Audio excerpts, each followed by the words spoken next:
What if I told you I could turn a simple Portugal football jersey into a full outfit I could actually wear to watch the World Cup match and still look like I belong to the stadium crowd? Not just wearing a jersey, not just fun merch. I'm talking about transforming it into something unique, something that feels like fashion, identity, and football passion stitched together. Hi fashion lover! Welcome back to my sewing house. If you're new here, my name is Evelyn and today I'm sewing an outfit inspired by the Portugal national team. Something bold enough to wear while cheering for every goal from Portugal national football team. And I never made anything like this before. Can a jersey become fashion? World Cup season changes everything suddenly. Football isn't just a sport, it's identity, pride, and energy that fills the entire cities. Portugal has one of the most iconic kits in football history. So I had this idea. Instead of just wearing the jersey, what if I deconstructed it and rebuilt it into something I could wear while watching the match with friends, feeling like I'm part of the game itself? First rule of sewing: respect the fabric. This jersey already carries identity, so I don't want to destroy it. I want to reimagine it. My idea is simple: one shoulder neckline, body confit, side ruching, mini length, crest center. Something that still screams football but also feels like street fashion. The key challenge is the jersey fabric already has a strong print, so I'm not redesigning the pattern. I'm shaping the silhouette around it. The Portugal crest becomes the centerpiece of the dress. My design features an asymmetrical neckline that creates a modern and confident silhouette while highlighting the shoulder line in an elegant way. Another key feature is the side ruching with an adjustable drawstring detail. This element introduces texture and dimension while allowing customize the hemline length and fit. I'm drafting the outfit shape, something I can actually wear in a crowded spot bars. Football matches get intense and I need movement, comfort, and airflow. I'm aligning the jersey badge on the top center because that's the heart of the design. This is where patience matters. One wrong measurement and the whole silhouette changes. You can use my pattern directly if we have the same size. If your size is small, reduce 1 cm at the side of the body's front and back downward. And vice versa, if your size is L, add 1 cm at the side of the body's front and back downward. This is my pattern. My size is M and my height is 160 cm. It's standard Asian size.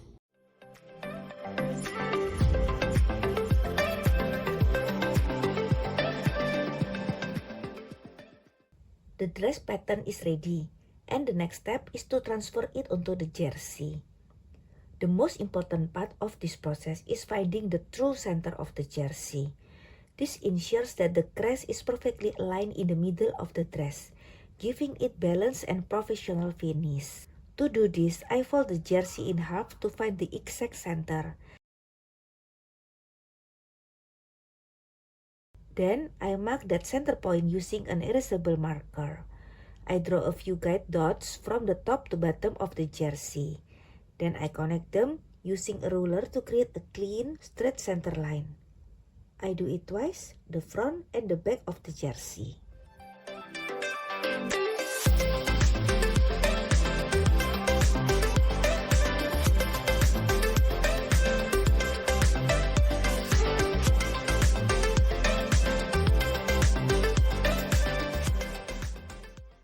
This is always the most terrifying part.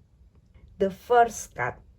I'm separating the jersey into panels, so I can reuse the fabric instead of just altering it.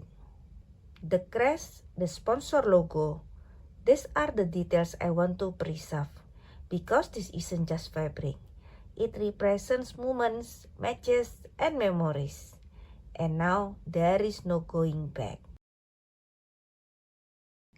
Cristiano Ronaldo is one of the greatest footballers of all time, and his journey with Portugal national team is a huge part of his legacy. For Portugal, Ronaldo is more than just a goal scorer. He is a leader, a symbol of belief, and a player who raised the country's football identity on the global stage. Even as he continues his career into his 40s, his influence on Portugal's success and global reputation remains enormous. This green diagonal pattern is actually perfect. It naturally creates movement for a ruched dress, and it already looks less like a jersey and more like a base for a dress.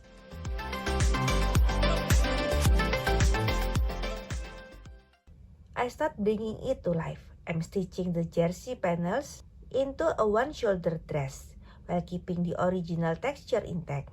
What I love about jersey fabric is how it still feels athletic even when transformed. It carries movement like it's meant to be in motion. I'm using white stitching on greenish fabric as a subtle note.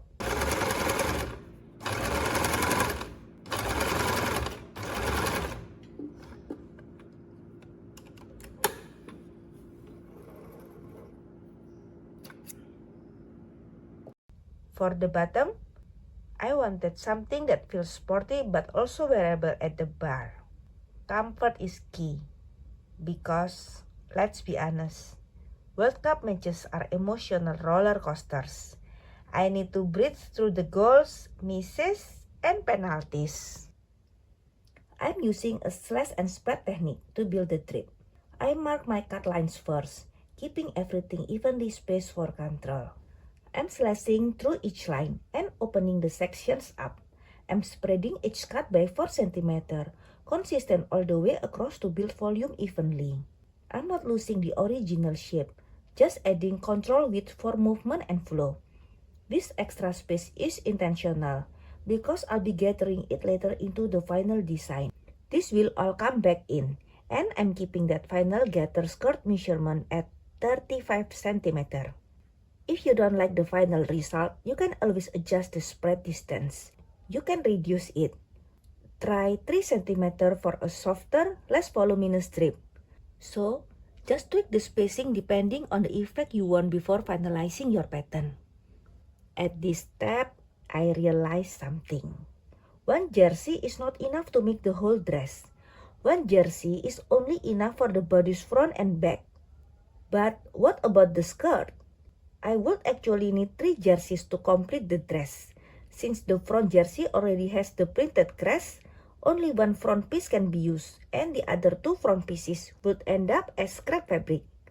So that means I would need to buy 3 jerseys at $3 each. But right now, I'm still a small channel, and my income is only 50 cents a month. So I don't think buying 2 more jerseys is a wise decision. Luckily, I found something in my scrap fabric stash, my old bedsheet. Some parts of it are already faded, so I usually use it as muslin. For this project, I'll only use the sections where the color isn't too worn out. Part of the skirt will still use the leftover from jersey fabric, and the rest will be Frankenstein together with the bedsheet. The colors are almost similar, almost the same, but still a little different. I Frankenstein leftover jersey fabric with this old bedsheet. Instead of letting these textiles become waste, I'm giving them a second life through sustainable fashion. Every fabric scrap save is one less piece heading to landfill. By reusing what I already have, I can help reduce textile waste, minimize our environmental impact, and create unique designs in the process. Small choices like this help us move toward a greener and more circular future fashion. I'm using a contrasting thread for my basting stitches because future me doesn't want the headache of seam ripping. A little prep now saves a lot of frustration later.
Now it's all about details. I'm keeping the Portugal crest visible and positioning it so it stays naturally when worn. This started as a football jersey. Now it's something I can actually wear into crowd, into a match, into a moment that thousands of people are experiencing together. It feels like Portugal, but also like me. The World Cup isn't just watching football. It's about belonging to something bigger. And now I don't just watch it, I wear it. If you enjoyed this DIY transformation, tell me what I should sew next. Maybe another national team kit? And of course, let's go Portugal!